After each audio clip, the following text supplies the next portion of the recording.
Doctor Chinnamail Anji Reddy గారు ఉమ్మడి కరీంనగర్, ఆదిలాబాద్, మెదక్, నిజామాబాద్ పట్టభద్రుల బీజేపీ ఎమ్మెల్సీ అభ్యర్థిగా మీ మద్దతు కోరుతున్నారు. ఫిరోజ్ నాకు తెలిసినంతవరకు పార్సీ అనుకుంటా, మీరు వెరిఫై చేయండి గూగుల్లో.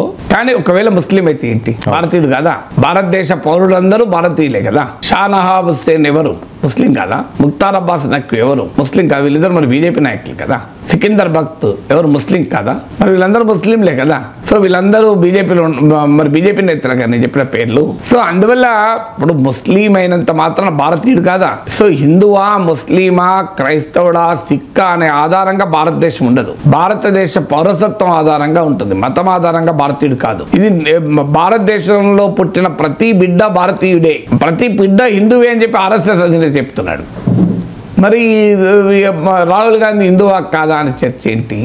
ఇప్పుడు భారతీయ జనతా పార్టీ డిసెంజన్ కాదు అక్కడ. That is the stand of the Bharatiya Janata party. మీరు ఆర్టిఫిషియల్ ఇంటెలిజెన్స్ అన్నా అది హిందూ ఆర్టిఫిషియల్ ఇంటెలిజెన్సా, ముస్లిం ఆర్టిఫిషియల్ ఇంటెలిజెన్స్ అంటే బీజేపీ. మీరు బీజేపీ యొక్క సభ వాటర్ బాటిల్, ఇది హిందూ వాటర్ బాటిల్, ముస్లిం వాటర్ బాటిల్ అంటారు.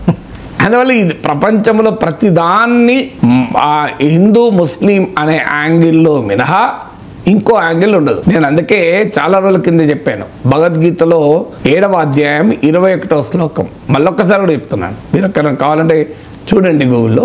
7వ అధ్యాయం 21వ శ్లోకం. అందులో శ్రీకృష్ణ పరమాత్మ ఏమంటాడంటే, ఎవరికి ఎవరి యందు భక్తి కలిగినా వారి యందు వారిలో భక్తిని నేనే కల్పిస్తాను అర్జున అన్నాడు. ఇది శ్రీకృష్ణ పరమాత్మ చెప్పింది. హిందూ మతం ఏం చెప్తోంది? హిందూ మతం చెప్పేది రామకృష్ణ పరమహంస ఏమన్నాడు తెలుసా?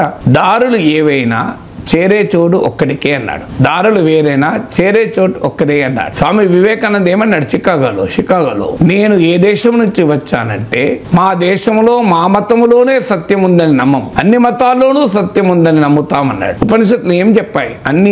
మంచి ఆలోచనలు అన్ని వైపుల నుంచి రానియండి అన్నారు. అసలు నిన్న కాక మొన్న నరేంద్ర మోడీ అమెరికాలో ఏం చెప్పాడు? మేము వసుదైక కుటుంబాన్ని నమ్ముతామన్నాడు. అంటే ప్రపంచమే ఒక కుటుంబంగా భావిస్తామన్నాడు. ఒకవైపు వసుదైక కుటుంబ భావన ఈ దేశ సాంస్కృతిక వారసత్వం. అంటే ప్రతి మానవుడు ప్రేమించేటువంటి ఒక భారతీయ సాంస్కృతిక నాగరికత వారసత్వం. ఇదే భారతీయత అంటే. ఈ హిందూ ముస్లిం అనే భారతీయత కాదు, ఈ డివిజన్ భారతీయత కాదు. ఈ సమస్త సృష్టి ఒకటే అని భావించేటువంటి ఒక గొప్ప ధర్మం హిందూ ధర్మం.